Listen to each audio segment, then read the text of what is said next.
السلام علیکم. آپ دیکھ رہے دا کشمیر سٹوریز. میں ہوں سعید ساجد حسین. تو پیش خدمت ہے کہانی ہم سفر کا ایپیسوڈ نمبر 3.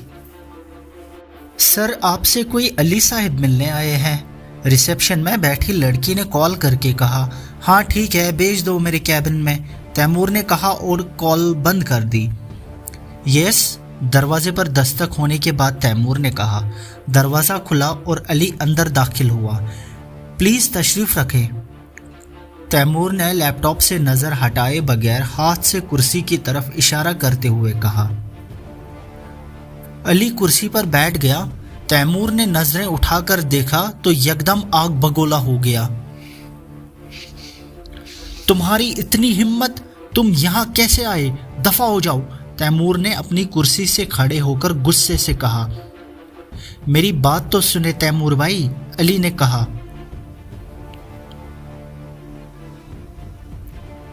کیا سنوں؟ کچھ سننے کو رہ گیا ہے؟ تیمور کا پارا کسی صورت کم نہ ہوا. مجھے آپ کو سچ بتانا ہے. وہ سچ جاننا آپ کے لیے بہت ضروری ہے، علی نے رازدارانہ انداز میں کہا. مجھے کوئی سچ نہیں جاننا. دفع ہو جاؤ یہاں سے. عزت سے چلے جاؤ ورنہ سیکیورٹی کو بلا کر دھکے دے کر نکلواؤں گا. تیمور نے آگے بڑھ کر علی کا گریبان پکڑ لیا. چند سیکنڈ بعد علی کے کالر پر تیمور کی گرفت ڈھیلی ہوتی گئی اور کچھ لمحات بعد تیمور نے علی کا گریبان چھوڑ دیا. علی نے سلا کی ریکارڈنگ چلائی تھی جو اس دن اس سے ریسٹورنٹ میں ملنے آئی تھی، اور جو باتیں اس نے علی سے کی تھیں وہ ساری باتیں علی نے اپنے موبائل فون میں ریکارڈ کر لی تھیں. تیمور یکدم شاکڈ ہو کر کرسی پر گرنے کے انداز میں بیٹھ گیا. چلے جاؤ یہاں سے، تیمور نے علی سے کہا. علی بغیر کچھ کہے وہاں سے چلا گیا. بہت غلط کیا تم نے سلا، میرے اور فاریہ کے ساتھ. اس کی سزا تو تمہیں ضرور ملے گی. تیمور نے غصے میں دانت بھینچ کر کہا. ہیلو عائشہ، تم اس جمعے کو رات 8 بجے فاریہ کو لے کر گھر آ جانا. تیمور نے عائشہ کو کال کر کے کہا. خیریت ہے بھائی؟ عائشہ نے پوچھا.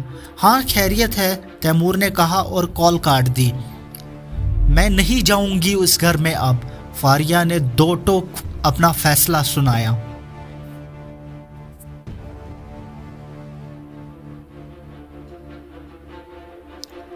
لیکن تمہیں جانا ہوگا، تیمور بھائی نے بلایا ہے. عائشہ نے حقیقت سے آگاہ کیا. کیوں بلایا ہے؟ جس نے بھی بلایا ہو، میں اب نہیں جاؤں گی. فاریہ نے بے باکی سے جواب دیا. تمہیں میری قسم، پلیز چلو. عائشہ نے اپنی قسم دی تو فاریہ کو مجبوراً جانا پڑا. عائشہ اور فاریہ گھر پہنچے تو کافی لوگوں کا رش تھا، جن میں زیادہ تر تیمور اور سلا کے جاننے والے دوست تھے. اچانک ان کی نظریں چار ہوئی جب انہوں نے تیمور کو دولہا اور سلا کو دلہن کے روپ میں دیکھا. یہ سب دکھانے کے لیے لائی ہو مجھے یہاں؟ فاریہ نے غصے اور تکلیف میں کہا.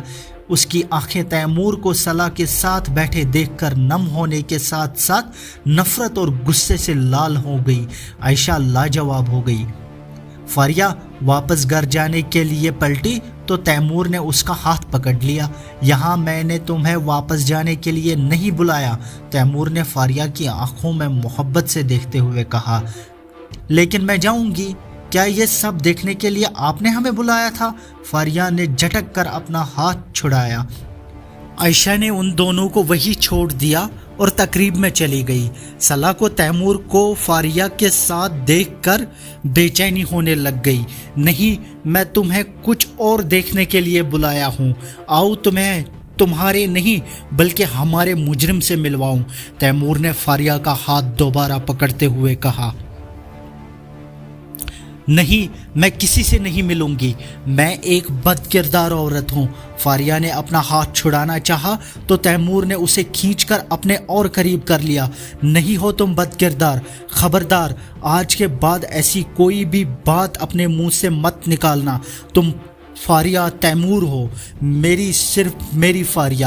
میں تمہارا گنہگار ہوں اور سزا کا مستحق ہوں، اور میں چاہتا ہوں کہ تم مجھے معاف نہ کرنا بلکہ مجھے میرے کیے کی، میرے لگائے گئے بہتانوں کی پوری سزا دینا.